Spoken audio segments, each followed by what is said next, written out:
Hello बच्चों। तो बच्चों आज फिर से आकाश कोटा हिंदी यूट्यूब चैनल में स्वागत है। और आज फिर से एक ज़बरदस्त जो है बच्चों आपके लिए सीरीज लेकर आए हैं जो आपके नीट एग्ज़ाम में बहुत ज़्यादा हेल्पफुल हो सकती है, जिसको हमने नाम दिया है बच्चों गेम चेंजर सीरीज। एक्चुअली इस सीरीज में है क्या है कि जो जेई के जो क्वेश्चन हैं हमारे, उसमें से जो रिलेवेंट क्वेश्चन है जो नीट में पूछे जा सकते हैं या उस कॉन्सेप्ट के रिलेटेड वो क्वेश्चन पूछे जा सकते, उन क्वेश्चन को हम सॉल्व कर रहे हैं बच्चों। हाँ तो बच्चों स्टार्ट करते हैं हम। ये जो इंपॉर्टेंट सीरीज है, इसका जो फर्स्ट क्वेश्चन है वो आप देख सकते हो क्या लिखा है। Total number of sigma and pi bonds respectively present in hex 1 इन 4 आइन। ठीक है, तो पहले इसका स्ट्रक्चर बनाते हैं क्या होता है। ठीक है, तो जो स्ट्रक्चर है 6 कार्बन हमें लेने पड़ेंगे।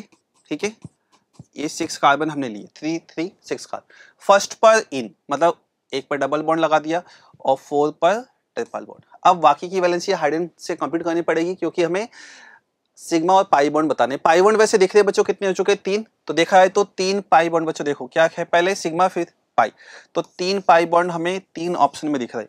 अब यहाँ पर अच्छे से काउंट करना है, सिग्मा बॉन्ड क्या दिया है 11 13 14। ठीक है, तो देखो यहाँ पर तो हाइड्रोजन यहाँ पर कितने होंगे बच्चों, 2 हाइड्रोजन होंगे। यहाँ पर 1 हाइड्रोजन, इधर 2 हाइड्रोजन, इधर कोई हाइड्रोजन नहीं लगेगा, यहाँ पर भी नहीं लगेगा, और इधर 3 हाइड्रोजन। ठीक है, तो अब हम इसके अंदर सिग्मा बॉन्ड काउंट कर सकते हैं बच्चों। जल्दी देखो 1 2 3 4 5 6 7 8 9 10 11 12 13। तो क्या हुआ 13 सिग्मा बॉन्ड। तो आंसर कौन सा हुआ बच्चों 13 एंड क्या हो गया 3। 13 सिग्मा बॉन्ड 3 पाई बॉन्ड।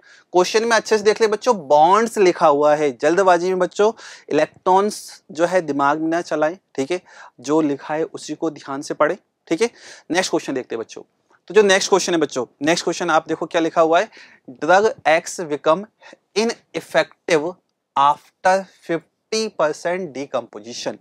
ठीक है, the original concentration of drug in a बोतल वाज 16 मिलीग्राम पर एम एल। ठीक है, which become 4 milligram per ML एल। तो 4 मिलीग्राम पर एम एल हो गया कब, in 12 months. Okay, the expiry time of the drug in months. ठीक है, हमें मंथ्स बताना है कि एक्सपायरी डेट क्या रहेगी। Assume that decomposition of drug follow first order kinetic. तो बच्चों फर्स्ट ऑर्डर काइनेटिक के अकॉर्डिंग हम बात करें बच्चों, तो जैसे यहाँ पर क्या लिखा है, इनिशियल कंसंट्रेशन कितनी दी हमें 16। ठीक है, तो जो इसका टी हाफ हम बात करें, हाफ लाइफ पीरियड है ना, तो जो टी हाफ है बच्चों ये क्या कितना हो जाएगा बताओ, 16 से कितना हो जाएगा, सीधा कितने पे जाएगा 8 पे जाएगा। नेक्स्ट जो टी हाफ है अगेन उसमें कितने पहुंच जाएगा 4। तो क्वेश्चन है दिया हुआ है बच्चों 16 से 4 पर कितना टाइम लगा, 16 से 4 पे देखो कितना टाइम लगा, 16 से 4 पर 12 मंथ्स। इसका मतलब यहां से यहां तक का टाइम कितना दिया है 12 मंथ्स। ठीक है, तो हमें ये पता चलेगा ये टाइम कितना होगा। क्या ये दोनों सेम नहीं चलते, इक्वल चलते हैं ना, तो इसका मतलब यहां पर 6 मंथ्स लगे और इधर भी 6 मंथ लगे। ठीक है, तो क्वेश्चन ने क्या पूछा है द एक्सपायरी टाइम। तो क्वेश्चन का आप दोबारा से देख सकते हो, drug X become ineffective after 50%। इसका मतलब 16 से जैसे ही 8 हुआ, 8 के बाद जो है क्या हो गया, ये इनइफेक्टिव हो गया। तो इसका मतलब आंसर क्या हो गया बच्चों हमारा, क्या 6 मंथ नहीं गया आंसर, तो आंसर क्या हो गया first option. I think question अच्छे से क्लियर हुआ। ठीक है, नेक्स्ट क्वेश्चन देखते हैं बच्चों क्या लिखा है।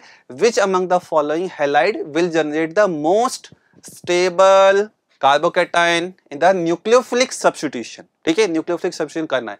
तो इन चारों में बच्चों स्टेबिलिटी के अकॉर्डिंग जाएं, स्टेबिलिटी ऑफ कार्बोकैटायन अगर उसको हम समझें तो इसके अंदर आप देख सकते हो बच्चों, यहाँ पर ये जो बी आर निकलेगा तो यहाँ पॉजिटिव चार्ज आएगा, यहाँ पर पॉजिटिव चार्ज आएगा, और इधर और इसमें यहाँ पर।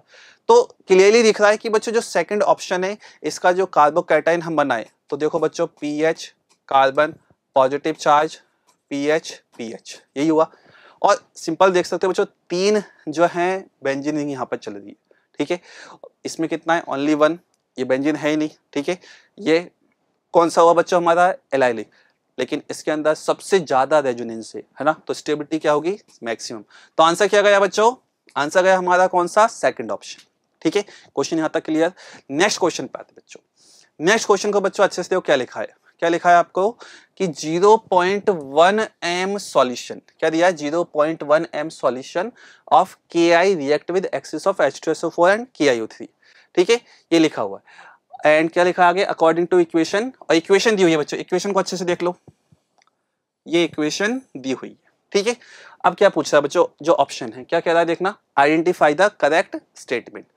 तो क्या लिखा है इसके अंदर, फर्स्ट में 200 ml of KI solution react with 0.04 mole of KiO3। तो बच्चों इसको अगर हम समझे तो कैसे चेक करना पड़ेगा, ग्राम इक्विवेलेंट हम इक्वल कर सकते हैं। वैसे तो यहाँ पर रिएक्शन जो है आप कह सकते हो रिएक्शन भी बैलेंस्ड है, लेकिन ग्राम इक्विवेलेंट इक्वल करके जाओगे क्वेश्चन और जल्दी सॉल्व होगा। ठीक है, तो देखते हैं बच्चों। ठीक है, चलो तो फर्स्ट को देखते हैं बच्चों, और हमें करेक्ट आंसर ही बताने। ठीक है, तो KI के लिए बात करें बच्चों, तो I माइनस चेंज किस में हुआ, I2 में। तो I माइनस के लिए हम तो यहाँ पर कॉन्सेप्ट लगा देते हैं, gram equivalent of I minus equal to gram equivalent of, क्या लगाते हैं बच्चों यहाँ पर, किसकी बात चल रही है यहाँ पर, IO3 माइनस की। ठीक है, ये हम कह सकते हैं। तो देखो क्या हुआ, तो 200 ml है। ठीक है, 200 ml। ठीक है, 200 ml। अब हम बात करते हैं बच्चों 200 ml और कितना लिया हुआ है ये हमने 0.01। ठीक है, ये हुआ मोलरिटी। अब एन फैक्टर से मल्टीप्लाई करना पड़ेगा बच्चों I माइनस का एन फैक्टर। अब ध्यान से देखो, I माइनस से किस में जा रहा है, I2, मतलब जीरो में जा रहा है ना, ऑक्सीडेशन नंबर क्या है, 0 है। तो एन फैक्टर कितना बनेगा, आप यहाँ पर साइड में लिख सकते हो I माइनस से I2 के लिए। तो बच्चों एक मोल के लिए बैलेंस करते हैं तो -1 से 0, एन फैक्टर 1 बना। ठीक है, इसका मतलब यहाँ पे मैं किससे मल्टीप्लाई करूंगा, 1। सेकंड साइड देखते हैं बच्चों, ग्राम इक्विवेलेंट ऑफ IO3 माइनस, तो कितना लिया इन्होंने मोल, यहाँ पर 0.004 एन फैक्टर। अब एन फैक्टर देखो बच्चों, IO3 माइनस भी किस पे जा रहा है, I2 में, मतलब क्या हुआ, IO3 माइनस से I2। यहाँ पर आयोडीन का ऑक्सीडेशन नंबर +5, +5 से 0, एन फैक्टर कितना बना, 5 बनाया नहीं, तो यहाँ पर मैंने मल्टीप्लाई कर दिया 5 से। अब दोनों को आप मल्टीप्लाई करके देखो बच्चों। अच्छा एक और चीज, यहाँ पर क्या है, वॉल्यूम किस में चल रहा है बच्चों, ml में, तो लीटर में चेंज करना पड़ेगा हमें, यहाँ पर किस में चेंज करना पड़ेगा, लीटर में। अब इस नंबर को हम देखते हैं बच्चों, दोनों चीजें इक्वल है या नहीं, सिंपल से देख सकते हैं। आप चाहो तो इनको कैसे ही मल्टीप्लाई कर सकते, देखो ये 5 टाइम गया। ठीक है, और अगर मैं इसको मल्टीप्लाई करता हूँ इधर, तो देखो 0.1 इक्वल टू क्या हुआ, 5 इंटू 5 ये हो गया 0.004 इंटू 25। 25 इंटू कितना होता है, 25 इंटू 4 कितना होता है, 100। तो इधर 0.1 आ गए ना, मतलब दोनों साइड इक्वल आ रहा है। ठीक है, इसका मतलब ग्राम इक्विवेलेंट इक्वल है, तो इसका मतलब फर्स्ट स्टेटमेंट एब्सोल्युटली करेक्ट है। बात है बच्चों समझ में, पहला स्टेटमेंट बिल्कुल करेक्ट है। अब सेकंड पे आते हैं। ठीक है बच्चों, सेकंड क्या कह रहा है देखना, सेकंड क्या कह रहा है कि जो 200 ml of KI solution react with 0.06 moles of H2SO4। ठीक है, तो इसको भी चेक करेंगे, सेम तरीके से चेक करेंगे बच्चों ग्राम इक्विवेलेंट से। और देख लेते हैं पहले कि ए हमारा करेक्ट है ना, तो थोड़ा सा दिमाग लगाते हैं कि एलिमिनेशन मेथड भी काम करेगा बच्चों। तो ए कहाँ पर, देखो बच्चों ए यहाँ पर है, ए यहाँ पर है, 2 ऑप्शन में दिख रहा है बच्चों मुझे। ठीक है, तो ए के साथ में पहले देखो बी भी है और डी। ठीक है, तो इनको चेक कर सकते हैं हम। तो थोड़ा सा यहाँ पर बच्चों देखना, मैं नेक्स्ट जो है डी ऑप्शन को पहले चेक करता हूं। ठीक है, देखना क्या लिखा है इसमें। तो जो ऑप्शन डी है वो क्या कह रहा है, या स्टेटमेंट जो डी है, स्टेटमेंट डी क्या कह रहा है, देखो बच्चों डी स्टेटमेंट क्या कह रहा है, equivalent weight of KiO3 is equal to, कितना लिखा है, मॉलिक्यूलर वेट अपॉन 5। मतलब आप देख लो यहाँ पर हमने एन फैक्टर कितना लिखा था, 5 लिखा था, राइट। तो इसका मतलब जो डी स्टेटमेंट है ये भी करेक्ट है। ठीक, तो आप अगर देखा जाए एग्जाम में क्वेश्चन जब अटेम्प्ट करोगे, पहला हमने चेक कर लिया, और सबसे इजी चेक करना बच्चा पता है कौन सा था, डी था सबसे पहले। ठीक है, क्योंकि इसी का यूज बाकी में हो रहा है, तो हमें समझ में आ गया कि डी करेक्ट है और ए, तो ए और डी हो गया। ठीक है, अब अगर लगता है कि बी को भी चेक करना है, सी को भी चेक करना है, तो हम चेक कर सकते हैं, सेम कॉन्सेप्ट लगाएंगे। देख लो आप दोबारा से क्या कहे हम यहाँ पर, 200 ml of KI solution react with 0.006 mole of H2SO4। ठीक है, तो क्या करें भाई, ग्राम इक्विवेलेंट इक्वल कर देते बच्चों। देखो यहाँ पर क्या हुआ, 200 ml। ठीक है, ये मैंने चेंज कर दिया किसके अंदर, किसमें चेंज कर दिया मैंने, लीटर में, 200 अपॉन 1000, और इसका जो है मोलरिटी दिया हुआ है बच्चों कितना, 0.1, एन फैक्टर भी लिखा था 1। ठीक है, और कितना आना चाहिए, क्या लिखा है बच्चों सेकंड में, 0.006 मोल्स ऑफ H2SO4। ठीक है, 0.006 मोल्स ऑफ H2SO4। H2SO4 के लिए बच्चों हम एन फैक्टर की बात करें, कितना होगा एन फैक्टर इसका? एन फैक्टर कितना चलेगा इसका? एसिड है तो एन फैक्टर कितना लोगे आप इसका? 2। ठीक है, चेक करके देखते हैं बच्चों क्या सेम आ रहा है कि देखो यहाँ पर। ठीक है, तो ये आपने किया तो 0.012, इधर कितना आ रहा है बच्चों आप देख लो 200, मतलब ये 0.2 से इसको मल्टीप्लाई करोगे तो कितना आ रहा है बच्चों यहाँ पर? ये 0.2 इंटू 0.1, ये इक्वल नहीं है ना बच्चों, पता चल रहा है, इसका मतलब बी नहीं है। सेम वे में आप बच्चों सी को भी चेक कर सकते हो। तो फाइनल आंसर कौन सा हो बच्चों हमारा? Final answer A and D. ठीक है, आंसर कौन सा हो बच्चों फाइनल हमारा? A and D. Clear question. Next question में बढ़ते हैं बच्चों। जो नेक्स्ट क्वेश्चन है बच्चों अच्छे से देखो क्या लिखा है, आइडेंटिफाई द होमोलैप्टिक कंपाउंड। क्या है पहले? Homoleptic compound with odd number of D electron. केवल डी इलेक्ट्रॉन देखने बच्चों ऑड नंबर में, और कुछ नहीं चाहिए है ना। ठीक है, चलो तो होमोलैप्टिक क्या होते हैं? ऐसे कॉम्प्लेक्स जिनके अंदर जो लिगेंड होता है वो क्या हो? सेम टाइप के हो, अलग अलग नहीं होने चाहिए। ठीक है, तो पहला बिल्कुल है होमोलैप्टिक, क्या है? ऑक्सीजन। ये इधर देखे बच्चों साइनाइड है CN, ये बिल्कुल है। यहाँ पर ये अलग अलग है तो ये तो वैसे हट गया। इधर देखे तो ये भी है बच्चों, है ना, यहाँ पर भी हट गया। तो देखा है तो बच्चों जो C और E ये तो किसी ऑप्शन में होंगे नहीं, तो C और E देखो तो C यहाँ पर आ रहा है ना, ये हट गया, E यहाँ आ रहा है, ये भी हट गया। ठीक है, अब बचा ये। तो आप खुद एग्जाम में कैसे सॉल्व करोगे? एलिमिनेशन अप्रोच को यूज करना बच्चों, आपका सॉल्विंग पार्ट क्या कर देगा? ये कम। ठीक है, तो इसमें क्या हुआ बच्चों देखो, फर्स्ट और फोर्थ में बी एंड डी तो कॉमन है, मतलब सॉल्व करने की जरूरत नहीं है ना, केवल किसको सॉल्व करना है? ए को। क्वेश्चन की अप्रोच समझ में आई बच्चों आपको? ठीक है, तो जो ए है, अब अच्छे से देखते हैं क्या देखना है मुझे? डी इलेक्ट्रॉन ऑड में चाहिए, तो Fe पे क्या आ रहा है? तो Fe जो है, ठीक है, इसका Fe का ऑक्सीडेशन नंबर, ऑक्सीजन किस में होता है बच्चों? ऑक्सीजन किस में होते हैं? -2 में। तो मैं Fe का ऑक्सीडेशन नंबर निकालने जा रहा हूं बच्चों, तो मैंने x कंसिडर कर लिया। कितना हो गया बच्चों? 4 ऑक्सीजन, तो कितना हो गया? -8 इक्वल टू -2, तो x इक्वल टू +6, मतलब क्या हो गया? Fe +6। कॉन्फ़िगरेशन क्या होगा बच्चों इसका? कॉन्फ़िगरेशन क्या होगा +6 में? तो क्या होता है? ऑर्गन। ठीक है, 4s2 3d6 होता है, तो 4s2 तो गए, अब 3d6 में से 4 इलेक्ट्रॉन निकालने, तो क्या बचा? 3d2, 2 electron. क्वेश्चन क्या कहा था? ऑड नंबर में चाहिए। ठीक है, तो ऑड नंबर में चाहिए तो बच्चों तो इवन नंबर है, मतलब ये वाला ऑप्शन नहीं हो सकता। अब क्या इनको चेक करने की जरूरत है कि नहीं है बच्चों? आप आराम से चाहो तो प्रैक्टिस जब करो तो चेक कर सकते हो। अपना आंसर तो आ गया बच्चों, देख लो कौन सा? B and D only. ठीक है, क्वेश्चन क्या है? First ionisation enthalpy value of first 4 group 15 elements are below. ये 4 बच्चों जो एलिमेंट है, कौन सा पीरियड की, कौन से ग्रुप की बात चल रही है? ग्रुप 15, मतलब कौन कौन से हुए? ये चले बच्चों, है ना, नाइट्रोजन, फास्फोरस, आर्सेनिक और एंटीमनी, इनकी जो है आयनेशन एनर्जी यहाँ पर दी हुई है। तो देखो क्या कहा है इन्होंने, choose the correct value for the element that is a main component of apatite family. Apatite family का मेन कंपोनेंट कौन होता है? फास्फोरस होता है बच्चों। फास्फोरस के लिए मतलब सेकंड नंबर पे चेक करना है आयनेशन एनर्जी, तो क्या होगी बच्चों? सबसे ज्यादा नाइट्रोजन, फिर फास्फोरस, इस तरह चलती है आयनेशन एनर्जी। तो सेकंड वैल्यू को देखनी मुझे, सेकंड नंबर पे जो हाईएस्ट से सेकंड नंबर पे आ रहा है, ठीक है ना। तो सबसे हाईएस्ट वैल्यू कौन सी हुई बच्चों इसके अंदर? ये वाली, मतलब ये किसकी है? नाइट्रोजन। ये वाली किसकी हुई? फास्फोरस हो गई ना, ठीक है, फास्फोरस। इसके बाद भी चेक करना है तो आप ये कह सकते हो किसका हुआ?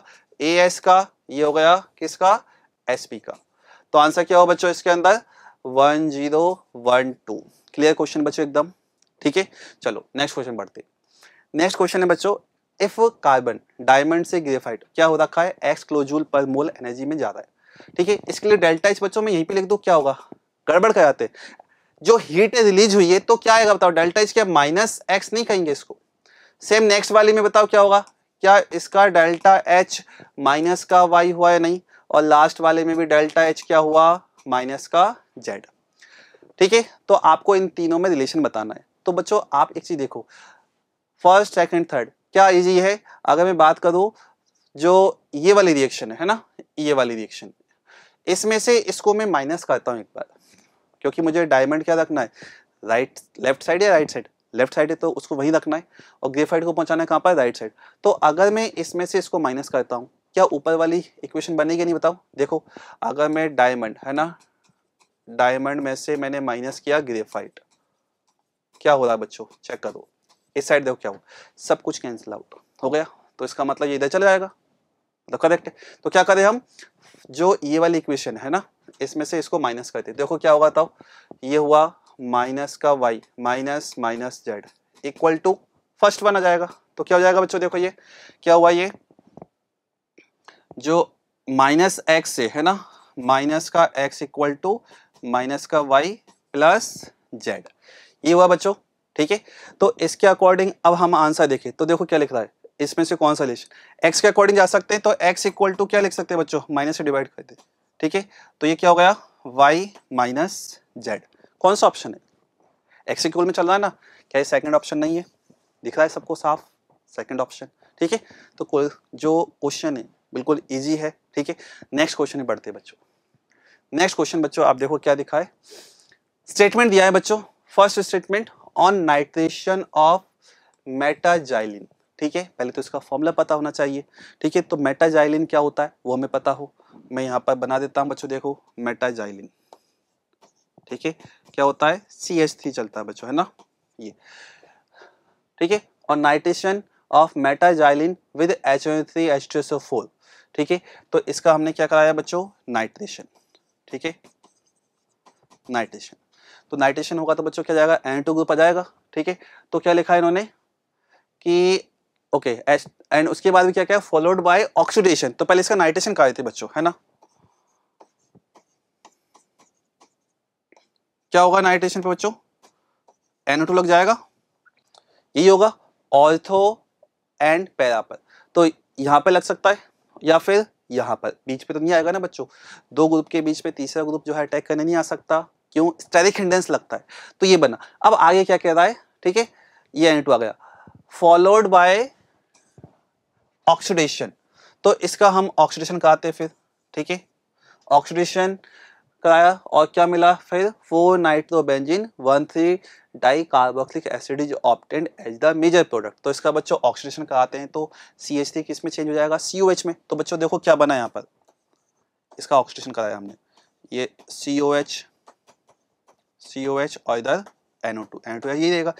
एक बार देख लो नेम क्या है, 4 नाइट्रोबेंजीन 1,3 डाई कार्बोक्सिलिक एसिड, ये आप नंबरिंग करो 1। ठीक है, आपको दिख जाएगा 1 2 3 4 दिख रहा है। 4 पर क्या आ गया बच्चों, क्या आ गया बच्चों, 4 पर दिखाई दे रहा है ना सबको, 4 पे क्या है, नाइट्रो, और क्या हो गया, नाइट्रोबेंजीन 1,3 डाई कार्बोक्सिलिक एसिड, मतलब सही है प्लॉट। ठीक है, रिएक्शन सही चली, फर्स्ट में कोई दिक्कत नहीं। स्टेटमेंट सेकंड क्या कह रहा है, CH3 group is ortho para directing while NO2 group is Meta directing. बिल्कुल सही बात है, क्योंकि ये क्या है, इलेक्ट्रॉन डोनेटिंग ग्रुप होते हैं, ये क्या इलेक्ट्रॉन विड्रॉइंग, मतलब फर्स्ट और सेकंड स्टेटमेंट बिल्कुल करेक्ट है। तो इसका आंसर क्या गया बच्चों, आंसर क्या गया इसका, देखो बच्चों क्या कहेंगे हम, both statement first and second are true. ठीक है, नेक्स्ट क्वेश्चन पढ़ते हैं। जो नेक्स्ट क्वेश्चन है बच्चों देखो क्या दिया हुआ है, फॉर हाइड्रोजन लाइक स्पीसीज, ठीक है, which of the following graph provide most appropriate representation of E versus Z। E मतलब एनर्जी और Z क्या लिखा है, Z क्या है, एटॉमिक नंबर। ठीक है, और ग्राफ आपको दे रखे E versus Z, plot for a constant n की वैल्यू कांस्टेंट है, जहां पर n क्या है, प्रिंसिपल क्वांटम नंबर। तो बच्चों फॉर्मूला आप याद करो क्या होता है एनर्जी का, क्या एनर्जी का formula -13.6 into Z² upon n² होता है, नहीं होता है। अब क्या कहा इन्होंने कि इसके अंदर वैल्यू जो है किसकी कांस्टेंट है बच्चों, n की वैल्यू कांस्टेंट है। ठीक है, और ग्राफ में भी दिख रहा है, n कहीं पे भी नहीं, देख लो क्या चल रहा है, Z, मतलब मुझे E और Z का रिलेशन देखना है, तो E आप कह सकते हो क्या हुआ, E proportional to minus sign चल रहा है ना, Z², राइट, यही हुआ। ठीक है, तो आप एलिमिनेशन से भी जा सकते हो। पहला चीज क्या हुआ, एनर्जी का आंसर किस में आने वाला है, माइनस में, क्योंकि Z की कोई भी वैल्यू पकड़ दो बच्चों, आपको पता है Z², ये वाला तो पॉजिटिव होगा लेकिन माइनस उसके आगे हमेशा है ना, हमेशा आंसर किस में देगा, ये नेगेटिव में। तो नेगेटिव के अंदर देख लो कौन सा ग्राफ चल रहा है, ये वाला हो नहीं सकता, ये वाला चलो पॉसिबल है, ये पॉसिबल है। अब इन दोनों में देखिए तो Z² है बच्चों, है ना, मतलब आप ये कह सकते हो ये y प्रोपोर्शनल टू -x² है बच्चों। तो इसका ग्राफ कैसे होगा, स्ट्रेट लाइन थोड़ी होता है बच्चों, है ना। तो आंसर कौन सा गया बच्चों, आंसर कौन सा आया, फोर्थ ग्राफ। ठीक है, क्वेश्चन एकदम आसान। ठीक है, चलो आगे बढ़ते बच्चों नेक्स्ट क्वेश्चन पे। नेक्स्ट क्वेश्चन देखो बच्चों, मैच लिस्ट विद लिस्ट 2। ठीक है, लिस्ट वाला जो आप कह सकते हो मैच द कॉलम टाइप का क्वेश्चन है, ठीक है। तो इसके अंदर समझते हम, देखो क्या दिया इन्होंने, पहला दिया है इन्होंने ट्रांजिस्टर, ठीक है। ट्रांजिस्टर के अंदर बच्चों आप देखो इसके अंदर इधर क्या लिखा है, इधर एनोड कैथोड लिखा हुआ है, यही चल रहा है बच्चों क्वेश्चन में। ट्रांजिस्टर, हियरिंग एड्स, ठीक है, इन्वर्टर, अपोलो स्पेसशिप। आपको कुछ याद आ रहा होगा इनके नेम देख के कि जो इलेक्ट्रोकेमिस्ट्री चैप्टर है उसके लास्ट में यूजेज लिखे हुए बच्चों, मतलब जो सेल बैटरीज वाला टॉपिक है, पता है ना सबको सेल बैटरीज वाला टॉपिक, वहां पर हर किसी के सेल के अंदर लास्ट में कुछ ना कुछ पॉइंट यूजेज से रिलेटेड है, तो वहीं से ये क्वेश्चन फॉर्म हुआ है, ठीक है बच्चों। तो देखते बच्चों क्या है इसका आंसर, ठीक है। तो बात की जाए ट्रांजिस्टर, ठीक है, तो ट्रांजिस्टर जो होता है बच्चों ये किस में आता है, एनोड इसके अंदर होता है बच्चों जिंक का, ठीक है, और कैथोड कार्बन, ये वाला, ठीक है, ये हुआ। देन हियरिंग एड्स जो है बी, ये क्या होता है बच्चों आपका, ये एनोड होता है zinc amalgam, cathode HgO plus carbon. ये जो बच्चों जो होता है ना अपना सेल, जो आप कहते हो बटन सेल, ठीक है, उसके अंदर जो चलता है वो यही है बच्चों, ठीक है, मरकरी वाला चलता है। इन्वर्टर, ठीक है, इन्वर्टर सेकेंडरी जो हमारा सेल जो होता है हमारा कौन सा, लेड स्टोरेज, तो उसके अंदर देखो क्या दिखा है इन्वर्टर का, आपको दिख जाएगा पीबी का, ये रहा देखो इन्वर्टर सी का क्या गया, फोर्थ। अब क्या बचा ये, और ये पता है हाइड्रोजन फ्यूल सेल में चलता है। कौन सा ऑप्शन मैच हो रहा है इनके अकॉर्डिंग, कौन सा हो रहा है, आई थिंक देखो बच्चों ए का थर्ड, ये वाला ए का थर्ड ये रहा, और बी फर्स्ट। कौन सा आंसर हो गया बच्चों, फोर्थ, ठीक है। चलो नेक्स्ट क्वेश्चन पे आते हैं बच्चों, नेक्स्ट क्वेश्चन देखते हैं बच्चों क्या लिखा हुआ है, ठीक है, स्टेटमेंट वाला क्वेश्चन है, फिर से पढ़ते हैं बच्चों। क्वेश्चन नंबर 11, ठीक है, देखो बच्चों क्या है, it is impossible to specify simultaneously with arbitrary precision both the linear momentum and the position of particle.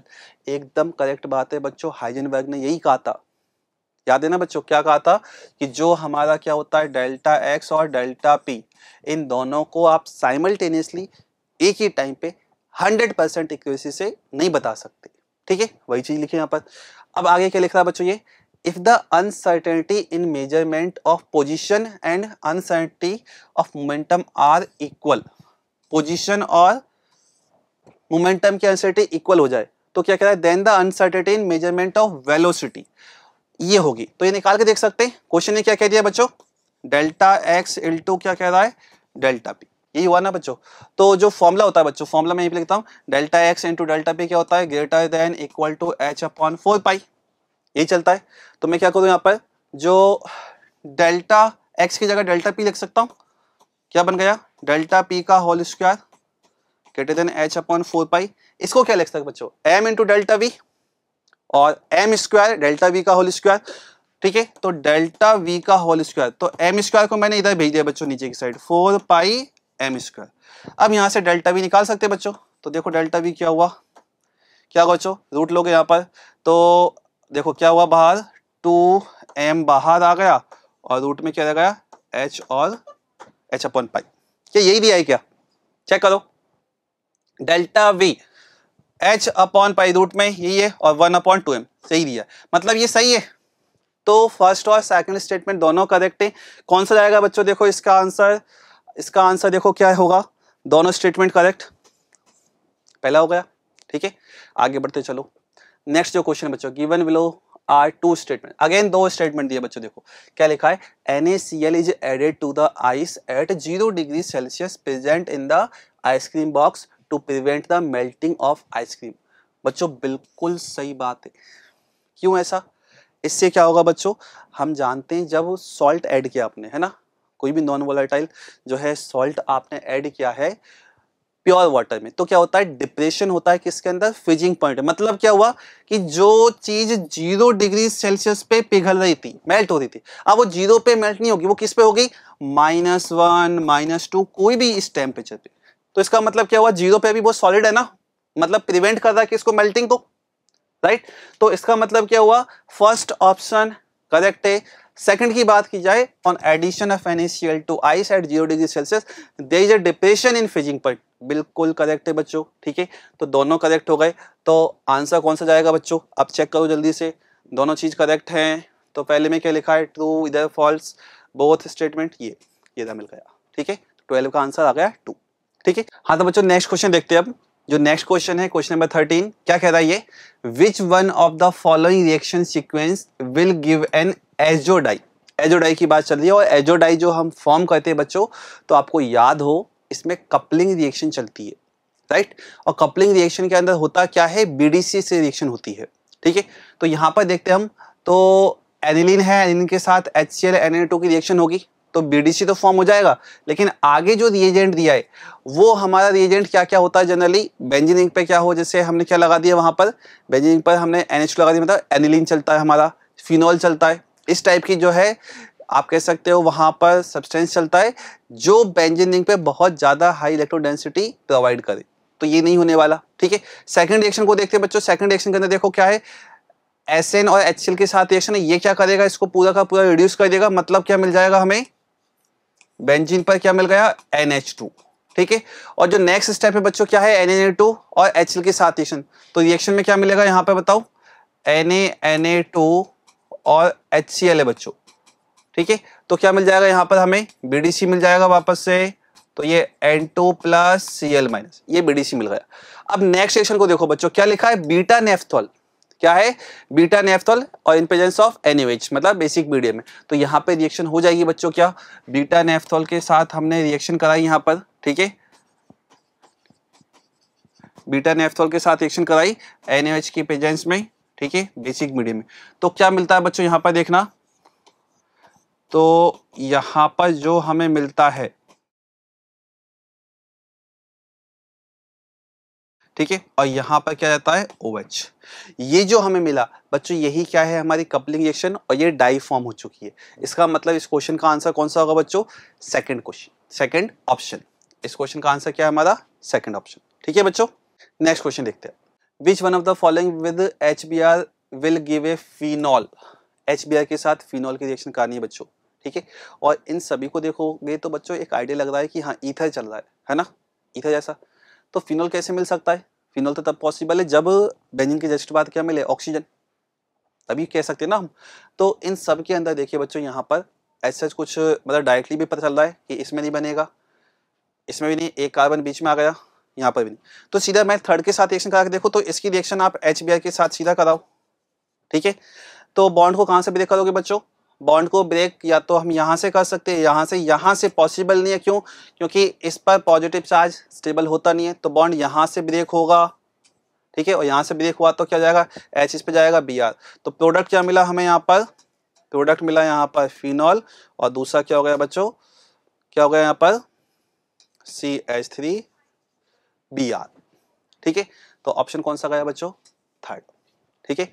Next question पे आते हैं, नेक्स्ट क्वेश्चन क्या है बच्चों, the calculated spin only magnetic movement of K3FeOH whole 6 and K4FeOH whole 6, ठीक है। तो हमें स्पिन ओनली मैग्नेटिक मूवमेंट निकालना है बच्चों। तो पहले हम समझे कि यहाँ पर इसका जो हाइब्रिडेशन है, अनपेयर्ड इलेक्ट्रॉन कितने मिलेंगे, ठीक है। तो देखते हैं इसके अंदर, ये है बच्चों Fe+3, क्या है ये, Fe+3, Fe+3 का कॉन्फिगरेशन क्या होगा बच्चों, क्या होगा, ऑर्गन 4s तो 0 हो चुका है, और 3d6 होता है, लेकिन कितना बचा, 3d5, ठीक है। अच्छा जो लिगेंड है वो कैसा है यहाँ पर, ये जो लिगेंड है बच्चों, ये वीक फील्ड लिगेंड है, तो इसका मतलब D5, तो 5 अनपेयर्ड इलेक्ट्रॉन, और 5 अनपेयर्ड इलेक्ट्रॉन का मतलब 5 डेसिमल कुछ नंबर आएगा, तो 5 पॉइंट आप देख लो इसके अंदर कौन सा मिला बच्चों, 5, ठीक है। तो ये मिल रहा है बच्चों, एक ही ऑप्शन में देखो दिखाई देता है ना, बाकी में है भी नहीं, पता चल रहा है ना बच्चों, एक ही ऑप्शन में दिख रहा है, देखो यहाँ पर, ठीक है। अगले वालों को भी चेक कर लो एक बार, क्या दिख रहा है बच्चों, K4FeOH होल 6, तो यहाँ पे क्या होगा इसके अंदर, इसके अंदर आया बच्चों Fe+2, कॉन्फिगरेशन क्या हुआ इसका, ऑर्गन 4s 0 हो चुका है, और क्या कहोगे बच्चों यहाँ पर 4s 0 3d6, ये होगा। अगेन वीक फील्ड लिगेंड है, तो 3d6 में क्या हो जाएगा, पेयरिंग हो जाएगी ना बच्चों, एक मतलब जो पेयरिंग कैसे हम बात कर रहे हैं वो भी समझ लो, ठीक है। ये एक इलेक्ट्रॉन नॉर्मल जो हुआ है ना, तो यहाँ पर कितने अनपेयर्ड इलेक्ट्रॉन है, 4 हैं या नहीं, तो 4 के अकॉर्डिंग 4 कोई वैल्यू देख लो, तो वो भी देख लो, इसी में दिख रहा है, आंसर कौन सा हुआ, सेकंड। कैलकुलेट करना ही नहीं पड़ता बच्चों, ट्रिक पता है ना सबको, अनपेयर्ड इलेक्ट्रॉन जितना है, सपोज करो 4 अनपेयर्ड इलेक्ट्रॉन है, तो 4 10 8 7 9 जो भी लगता है वो डिजिट ले सकते हैं, लेकिन फिक्स क्या है, ये नंबर। ठीक है, चलो आगे बढ़ते। नेक्स्ट जो क्वेश्चन है क्या है बच्चों, identify the essential amino acid from below. ठीक है, तो आपको क्या करना है, जो एसेंशियल एमिनो एसिड्स है वो आपको बताना है बच्चों। ठीक है, तो डायरेक्टली याद रखने वाला केस है। देखो बच्चों क्या क्या हुआ। ठीक, तो आप देखो क्या है, वेलिन है। ठीक है, और प्रोलिन होता नहीं है, लाइसिन होता है। ठीक है, एंड थ्रेओनिन। ठीक है, ये है ये जो है टायरोसिन, ये भी नहीं होता। तो आंसर कौन सा गया बच्चों, ए सी डी। कौन सा है, फोर्थ ऑप्शन। यही हुआ, चेक कर सकते हैं बच्चों आराम से, कौन सा गया बच्चों, फोर्थ ऑप्शन। नेक्स्ट जो क्वेश्चन है बच्चों ध्यान से देखना, क्या है, एक इक्वेशन दी हुई है बच्चों, है ना, एक इक्वेशन दी हुई है यहाँ पर। क्या है, CO प्लस 3H2, क्या मिला, CH4 प्लस H2 गैस। ठीक है, वन बाय वन देखते क्या क्या लिखा है। If the pressure applied over the system increased by 2 fold at constant temperature, temperature नहीं बदला है, ये ध्यान से समझ में आएगी बात, टेम्परेचर नहीं बदला है। ठीक है, प्रेशर को डबल किया है। अब पहले थोड़ा सा सोच लो, प्रेशर को डबल का, प्रेशर बढ़ाने से क्या होता है, और टेम्परेचर कांस्टेंट। तो यहाँ से एक चीज समझ में आ रही है, टेम्परेचर कांस्टेंट तो के की वैल्यू चेंज नहीं होगी, के वैल्यू नॉट चेंज कह सकते ना। ठीक है, चलो अब एक बार ऑप्शन पढ़ते, क्या लिखा है, concentration of reactant and product increase. कैसे, अगर आप प्रेशर बढ़ा रहे हो तो सीधी सी बात है, क्या होगा, प्रेशर कैसे बढ़ाया जा सकता है, वॉल्यूम को कम करें। अगर मैं प्रेशर लगाऊंगा तो वॉल्यूम क्या होगा, कम, और वॉल्यूम अगर कम होगा तो जो कंसंट्रेशन होता है N/V, अगर ये कम हुआ तो ये पूरा पार्ट बढ़ गया ना, यस और नो। मतलब पहला स्टेटमेंट करेक्ट है। ठीक है, पहला स्टेटमेंट क्या है बच्चों, करेक्ट। देन हम देखते हैं equilibrium will shift in forward direction. अब ये कैसे चेक करेंगे बच्चों, तो प्रेशर का कॉन्सेप्ट क्या होता है, प्रेशर अगर हम बढ़ाते हैं तो इक्विलिब्रियम कहां शिफ्ट होता है, to the lesser number of mole, जिससे क्या हो, वो प्रेशर को क्या कर सके, थोड़ा सा उसको एडजस्ट करके कम कर सके। ठीक है ना, तो हम क्या कहते हैं, प्रेशर बढ़ाने पे रिएक्शन या जो इक्विलिब्रियम है वो किस डायरेक्शन में शिफ्ट होता है, इक्विलिब्रियम जहां पर नंबर ऑफ मोल कम हो। तो नंबर ऑफ मोल कम कहां पर बच्चों, इधर काउंट करो, 1 और 3 कितने हुए, 4, इधर 1 और 1 2, तो इधर कम है ना, तो फॉरवर्ड में जाएगा। तो इन्होंने यही कहा है, देख लो फॉरवर्ड डायरेक्शन, मतलब ये भी करेक्ट है। लो अब पहले थोड़ा ऑप्शन में चेक कर लो, ए बी है ना, देखो ए बी, इधर सी भी आ रहा है, ए बी डी, तो ए और बी तो आ ही रहा है बच्चों, है ना। अब एक बार देख लेते हैं आगे के जो ऑप्शन है। ठीक है, चलो आगे देखते हैं बच्चों क्या क्या ऑप्शन दिए हैं इन्होंने। जो C option, equilibrium constant increase since concentration of product increase, wrong. Equilibrium constant की वैल्यू चेंज नहीं होगी, क्यों, क्योंकि कहां पर है, कांस्टेंट प्रेशर पर है, तो सी नहीं होगा। तो देखो सी वाला, ये वाला हट गया। अब डी को भी देख लेते हैं, equilibrium constant remain unchanged as concentration of reactant and product remain same. Last में जाके गड़बड़ कर दी बच्चों, स्टार्टिंग में सही चल रहा था, देख लो क्या, कि equilibrium constant remain unchanged as concentration of reactant and product remain same, तो वो तो चेंज हो गई ना। जो ए जो स्टेटमेंट है वो तो क्या कर रहा है, कंसंट्रेशन बढ़ा रहा है ना, मतलब क्या हुआ, ये वाला भी रॉन्ग। आंसर कौन सा गया, ए एंड बी। कौन सा हुआ, 17 का थर्ड ऑप्शन। बात है बच्चों समझ में। नेक्स्ट क्वेश्चन पे आते हैं। नेक्स्ट क्वेश्चन देखो बच्चों क्या दिया हुआ है, O2 गैस, किसकी बात चल रही है, O2 gas will be evolve as a product of electrolysis. Oxygen gas की बात चल रही है बच्चों, है ना, इलेक्ट्रोलाइसिस कहा है हम। देखो बच्चों क्या होगा, क्या दिया है, पहला an aqua solution of AgNO3 using silver electrode. Silver electrode दे दिया बच्चों, तो सिल्वर इलेक्ट्रोड दे दिया, तो यहाँ पर क्या होता है बच्चों, जो सिल्वर होता है Ag, है ना, Ag का ही क्या होता है, ये Ag प्लस बनता है, ऑक्सीडेशन जो होता है। ठीक है, इसका मतलब क्या हुआ कि यहाँ पर पहला ऑप्शन तो नहीं होने वाला। तो ए को हम हटा सकते हैं बच्चों आराम से, क्या कर सकते हैं, ए को हम हटा सकते हैं। ए कहाँ पर है, यहाँ पर और यहाँ पर, ये हट गए। इन दोनों में क्या पार्ट है बच्चों, सी और डी, है ना। बी तो मतलब सॉरी, बी तो कॉमन है, तो बी तो आना ही है, तो बी को लास्ट में देख लेंगे हम एक बार। सी और डी में देखते हैं बच्चों, है ना, तो बी को हम बाद में चेक करेंगे। सी को देखते, a dilute solution of H2SO4 using platinum electrode. Dilute solution है, डाइल्यूट सॉल्यूशन के अंदर हम जानते हैं क्या, वेरी डाइल्यूट सॉल्यूशन हम कहते हैं, तो हमेशा जो प्रोडक्ट है that are the similar as the electrolysis of water. Water का इलेक्ट्रोलाइसिस करते हैं, उसका प्रोडक्ट H2 मिलता है और O2, तो यहाँ पर O2 मिल ही जाएगा, बिल्कुल सही है। ठीक है, मिल जाएगा सी के अंदर। डी को भी देख सकते हो, सही है, a high concentration solution of H2SO4 using platinum electrode नहीं मिलेगा। क्यों? क्योंकि इसके अंदर क्या प्रोडक्ट मिलता है बच्चों, यहाँ पर H2S2O8 ये हमें मिलता है, तो डी नहीं है। तो आंसर कौन सा आ गया बच्चों, कौन सा है, बी एंड सी। अब आप चाहो तो बी को देख सकते हो एक बार, क्या है, an aqueous solution of AgNO3 using platinum electrode. तो AgNO3 के अंदर क्या हो बच्चों, यहाँ पर जो एनोड पे जो जाने वाला है या तो NO3 माइनस है या OH माइनस, कौन जाएगा, ये। क्यों? क्योंकि इसका डिस्चार्ज पोटेंशियल क्या होता है, कम होता है, ये पहले डिस्चार्ज होगा। इसका प्रोडक्ट क्या बनता है, ऑक्सीजन गैस, है ना। तो आंसर हो गया कौन सा, थर्ड। क्लियर बच्चों? नेक्स्ट क्वेश्चन पे बढ़ते हैं। जो नेक्स्ट क्वेश्चन है बच्चों, the type of oxide formed by the element among lithium, sodium, beryllium, magnesium, boron and aluminium that has the least atomic radius. सबसे कम एटॉमिक रेडियस वाले का फॉर्मूला बनाना है ऑक्साइड के साथ। तो क्या क्या है, लिथियम है, बेरिलियम है, बोरोन है, और क्या है बच्चों हमारे पास, लिथियम, बेरिलियम, बोरोन। इधर क्या गया बच्चों हमारे पास, मैग्नीशियम और एल्यूमिनियम। इन सब के अंदर सबसे कम रेडियस किसकी होगी बच्चों, लेफ्ट टू राइट जाने पे क्या होता है, रेडियस कम होती है ना, और ऊपर से नीचे जाने पे बढ़ती है। तो सबसे कम तो बोरोन निकला बच्चों। तो बोरोन का ऑक्साइड क्या होगा बच्चों, बोरोन का ऑक्साइड, तो बोरोन होता है किसमें, 3 में, वैलेंसी 3 चलती है ना। तो बोरोन और ऑक्सीजन का कंपाउंड बनाऊंगा तो क्या होगा, ये 2 वैलेंसी, इसका 3, फॉर्मूला क्या बना, B2O3। तो इस पैटर्न के अंदर फॉर्मूला बनेगा, तो कौन सा हुआ, थर्ड ऑप्शन A2O3, राइट।